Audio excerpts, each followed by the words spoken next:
नमस्कार मैत्रिणींनो, मी Jayashree home kitchen मध्ये तुमचं खूप खूप स्वागत आहे।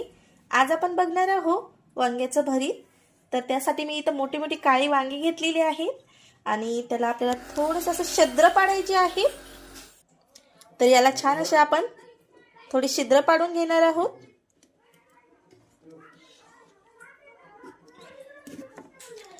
आणि याला छान असं शेगडीवर आपल्याला भाजून घ्यायचे आहे। तर याला छान पैकी मी अशी छिद्र पाडून घेतलेले आहेत वांग्याला। तर शेगडीवर आपण मस्त पैकी भाजून घेऊया।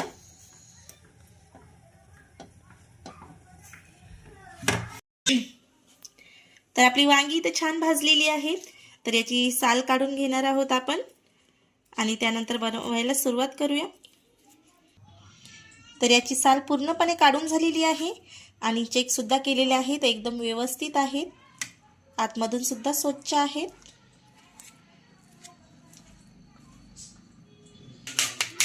तर अशा पद्धतीने याला छान असं मॅश करून घ्यायचं आहे। तर इथे मी कढई घेतलेली आहे आणि कढईमध्ये 2 चमचे तेल घातलेलं आहे। यामध्ये आपल्याला लसणाच्या काही पाकळ्या चिरून घालायच्या आहेत आणि अर्धा चमच जिरे घालायचे आहेत। जिरे छान फ्राय झाल्यानंतर यामध्ये आपल्याला कांदा आणि टोमॅटो घालायचा आहे। तर इथे मी असा 1 वाटी कांदा चिरून घेतलेला आहे, तो घालायचा आहे।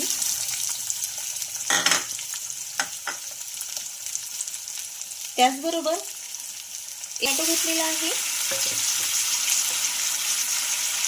याला छान असं फ्राय करायचं आहे।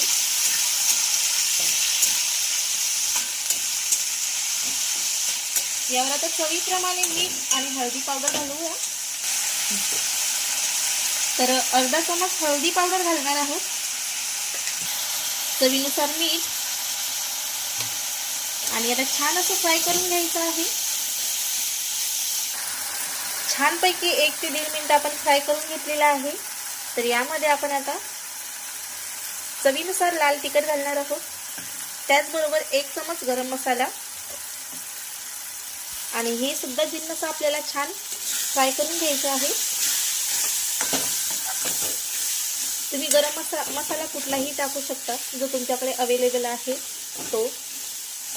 तर यावर आपल्याला घालायचं आहे मॅश केलेलं भरीत।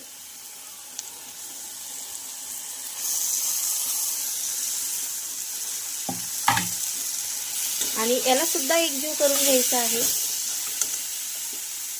आणि छान मीडियम गॅसवर भरीत फ्राय करून घ्यायचं आहे। यामध्ये आता आपल्याला घालायची आहे भरपूर सारी कोथिंबीर। तर आता थंडीचे दिवस असल्यामुळे कोथिंबीर भरपूर भेटते, तर तुमच्या आवडीप्रमाणे तुम्ही कमी जास्त घालू शकता, ऑप्शनल आहे। तर छानपैकी हे मिक्स करून झालेलं आहे। तर आता 2 ते 3 मिनिट आपल्याला मीडियम गॅसवर छान परतून घ्यायचं आहे। तर मस्तपैकी परतून घेऊया।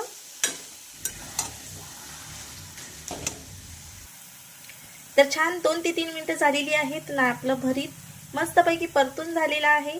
तर रेडी झालेलं आहे वांग्याचं भरीत। तर मग कशी वाटली तुम्हाला रेसिपी नक्की कमेंट करून सांगा, आणि आवडल्यास लाईक शेअर सबस्क्राईब नक्की करा, आणि माझे असेच छान छान व्हिडिओ बघण्यासाठी चॅनलला सबस्क्राईब करा। धन्यवाद।